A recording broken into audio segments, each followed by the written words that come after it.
Mi nombre es Jason Tuquerres Correa y en conjunto con mi compañero Leonardo Quiñones vamos a hablarle un poco acerca del taller número 3 de la materia de Machine Learning. En esta oportunidad lo que vamos a realizar es una identificación de imágenes por medio de redes neuronales, máquinas de soporte vectorial y Deep Learning. Voy a comentarles un poco acerca de lo que es el dataset. Comúnmente, pues este es un dataset que tiene imágenes a las cuales se le pasa por parámetros, pues estas características de que mínimo debe tener 70 imágenes por persona.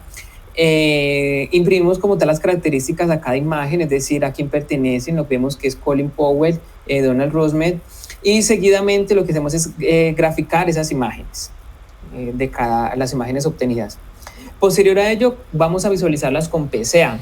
PCA lo que me permite obtener las mayores características del dato de evaluar, que en este caso vamos a tener las mejores características de la imagen. Entonces, a través de un redimensionamiento de 50 por 37 píxeles, podemos identificar estas imágenes de forma matricial. Entonces, aquí podemos apreciar que aunque la imagen no es muy identificable de la persona, podemos ver que se nota con mucha facilidad lo que son las cejas, la nariz, la boca y los mentones. Entonces, con PCA se obtuvieron pues estas características de estas imágenes. De acuerdo a lo anterior, vamos a mirar entonces una clasificación por medio de redes neuronales. En esta sección se construyó en conjunto con mi compañero Leonardo una función interactiva de la cual pasamos por parámetros los datos más relevantes o los parámetros más relevantes del modelo. Entre esos parámetros más relevantes tenemos lo que son el número de componentes, el tamaño de la prueba, el número de neuronas, el número de capas ocultas, la función de activación, el solver, la tolerancia y el alfa. Aquí tenemos la configuración donde mejor resultado obtuvimos respecto a este modelo de red neuronal. Tuvimos una accuracy de un entrenamiento de 0.94 con un accuracy para la prueba de 0.76. En nuestro F1 Score las medidas son muy similares, recordando que el F1 Score es una combinación de dos medidas, que es una de ellas es que mide la calidad del modelo en las tareas de clasificación, y la otra que es una exhaustiva o recall, que lo que hace es identificarme la cantidad de procesamiento que es capaz de realizar el modelo. Entonces, bajo ese orden de ideas, como les mencioné hace un momento, vamos a tener los parámetros más relevantes para el modelo de red neuronal. Entonces, uno puede pensar aquí, no, pues entre mayor cantidad de parámetros que yo le pase, pues voy a tener un mejor procesamiento, y realmente es que no es así. Por ejemplo, si aumentamos el número de capas ocultas para este modelo, nuestros resultados van a descender. Entonces, aquí acabo pues de hacer la validación. Podemos apreciar que nuestros resultados fueron de 0.94 con 0.76. Si aumentamos un poco más y aumentamos también el número de neuronas, entonces vamos a apreciar que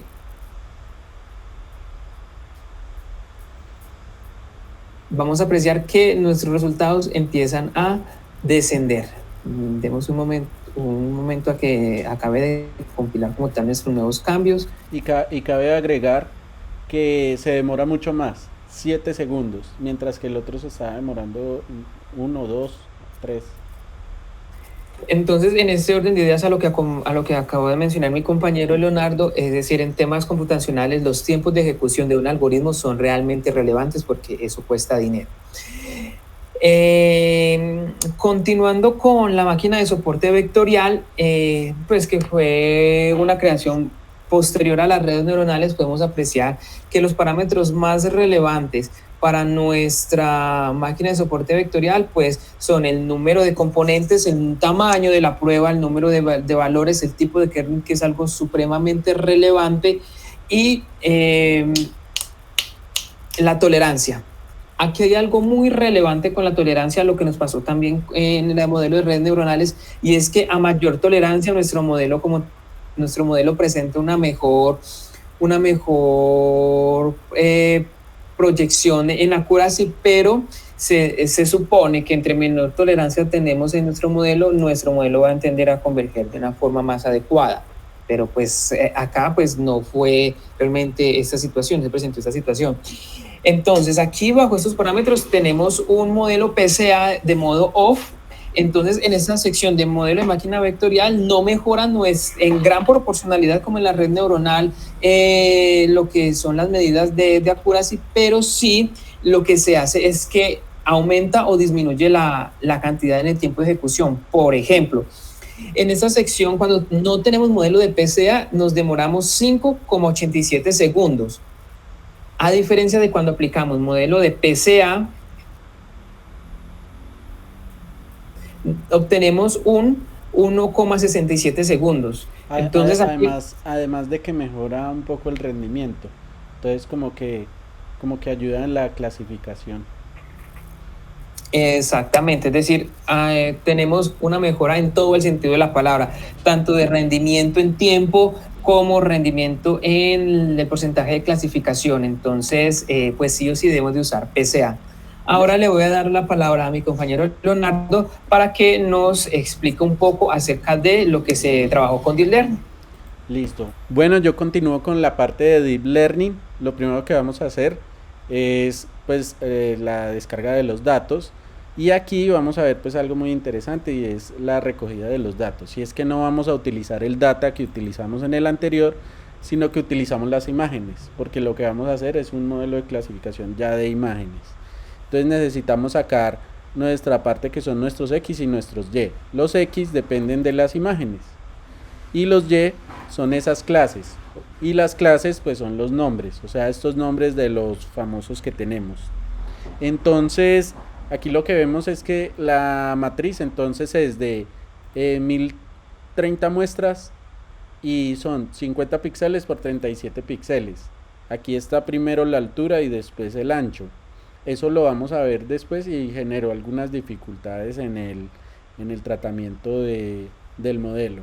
Entonces aquí están las 6 clases, que son esas 6 personas, que son las que se van a utilizar para clasificar. Aquí tenemos como una parte muy interesante que es cuando mostrar la imagen. En principio voy a ejecutar aquí la carga de datos.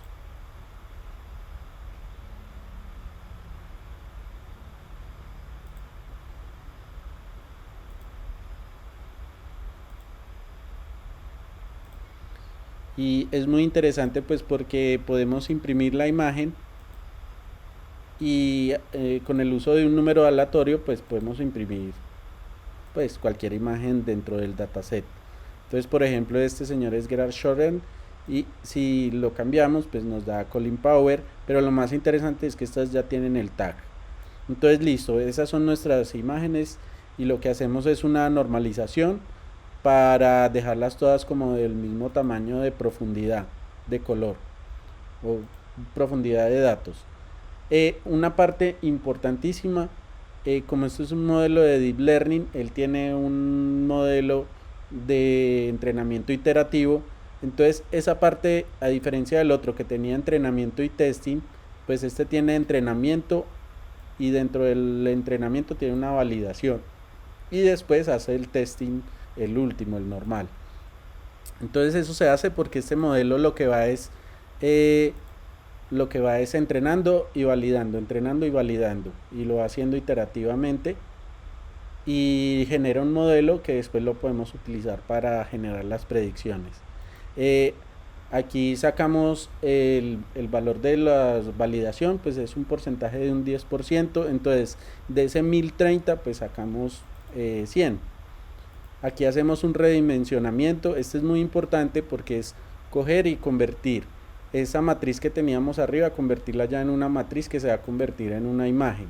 Entonces es muy muy importante y al final nos da esos 3 sets, esos 3 conjuntos, el de entrenamiento, el de validación y el de testing. Entonces aquí ya empieza el modelo y en el modelo hay 2 cosas importantes. La primera es que nosotros estamos aquí utilizando como el uso de la librería de Keras, pero el secuencial. Entonces el secuencial es como paso a paso y pues eso lo utilizamos pues porque es más fácil como de entender. Pero hay otro que es el funcional, que es para poderlo utilizar en un framework y para crear clases y agregar métodos para agregar capas y hacer más funcionalidades, pero es digamos más la parte ya de producción con un framework, ese tipo de cosas. Cosas que nos cautivaron pues fue estas dos funciones, la Soft Plus, la Relu o Rectifier, y pues por ahí por el lado va la Softmax, y es que son muy interesantes porque lo que hacen es que no pasan todas las neuronas, porque como decía en un blog, dice que una red neuronal sin activación, sin funciones de activación, pues es una regresión lineal. Entonces, lo de la activación es que las neuronas responden a unos estímulos. Entonces, depende del dato que les llegue, se activan. Entonces, estas funciones de activación son muy interesantes porque ellas en el paso siguiente no activan a todas las otras que están ligadas a una neurona, sino que activan a unas cuantas, lo cual genera mucha como variedad al momento de escoger alguna respuesta, un poco como algo que habíamos aprendido nosotros de algoritmos genéticos, y es que toca buscar la diversidad. Más que buscar el dato exacto es buscar diversidad, entonces investigar en varias partes. Entonces creo que esto hace eso a partir de las probabilidades, entonces busca como otros campos de respuesta. Aquí ya viene el modelo, entonces esta es como una estructura del modelo, y lo que vemos aquí es que hicimos algunos cambios, le cambiamos algunos valores, y este fue como el que mejor nos dio. Algunos cambios como aquí, mover este de 256 a 1024 mejoró porque las imágenes son más grandes a las que habían, que eran de 28 por 28. Hay otras cosas como por ejemplo, al compilar el modelo, y aquí al ponerlo a generar el resultado del modelo, pues vemos que en este momento está en 256 de batch size. Entonces él hace un modelo interesante, va creando como los mejores puntajes y va generando una precisión importante, pero ya llega un momento donde él ya no ve más mejoras. Entonces lo que vimos interesante es que al cambiarle el batch size en varios pasos, puede ir mejorando el modelo. Cuando aquí cogemos el resultado que está guardado en este archivo y miramos el score, pues nos da 0.4, lo cual es bajito, y lo cual podemos ver aquí que cuando vemos la predicción, pues apenas ni siquiera la mitad de las imágenes están en azul, que son las que están bien, las que dice por ejemplo esta George Bush, o sea, que la predijo bien. Entonces vimos que cuando uno le cambia estos valores, por ejemplo cambiándolo a 1024, pues él vuelve a generar el modelo, vuelve a hacer un procesamiento y se ven algunas mejoras. Se ven unas mejoras, pero por ejemplo aquí ya no mejoró. Entonces, bueno, son pequeñas mejoras. Lo que vemos es que es un proceso iterativo que toca irlo entrenando, y por eso vemos que pues empresas grandes lo que hacen es entrenar y entrenar datos para generar modelos más exactos. Sin embargo, sí nos causó curiosidad que si lo bajamos otra vez a 256, por ejemplo, el modelo empieza a buscar como más respuestas y sigue mejorando. Entonces a partir del que ya estaba sigue mejorando, lo cual es muy interesante, pues porque sigue mejorando el modelo, y haciendo experimentos pues llegamos a 0.8 de accuracy, lo cual pues fue muy interesante porque al final las imágenes las predecía más exactamente. Entonces en este momento aquí nos da un resultado, vamos a mirar cuánto nos dio acá. Él mide el último archivo que da. Creo que aquí todavía lo está construyendo. Mejoró un poquito.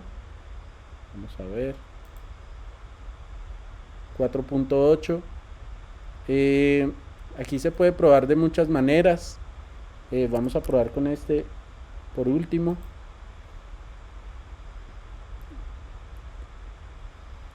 Si por lo menos mejoramos, pasamos de un 5%, de un 50%.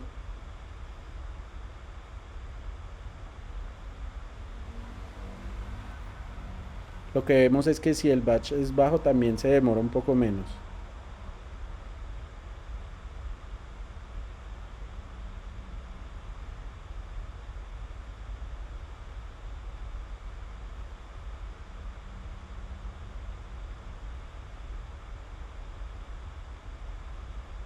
Aquí vemos que está terminando, listo, terminó de procesar.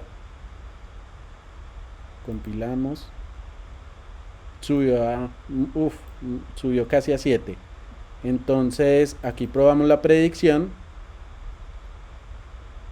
y bueno, se ve la diferencia. Entonces hay más azules que rojos, hay 3 rojos. Nosotros llegamos a una precisión de 0.82 haciendo pruebas y pues nos dimos cuenta de eso, que a veces lo que toca fijarse es como en algunos valores, no precisamente en agregar muchas capas o datos innecesarios, sino que es mejor mirar como los datos más, los que a veces uno no se fija. Esa fue como la experiencia que tuvimos. Aquí al final pues tuvimos algunas dificultades imprimiendo porque es de diferente tamaño, pero ya quedaron bien y bueno, ese fue el trabajo que hicimos. Muchas gracias.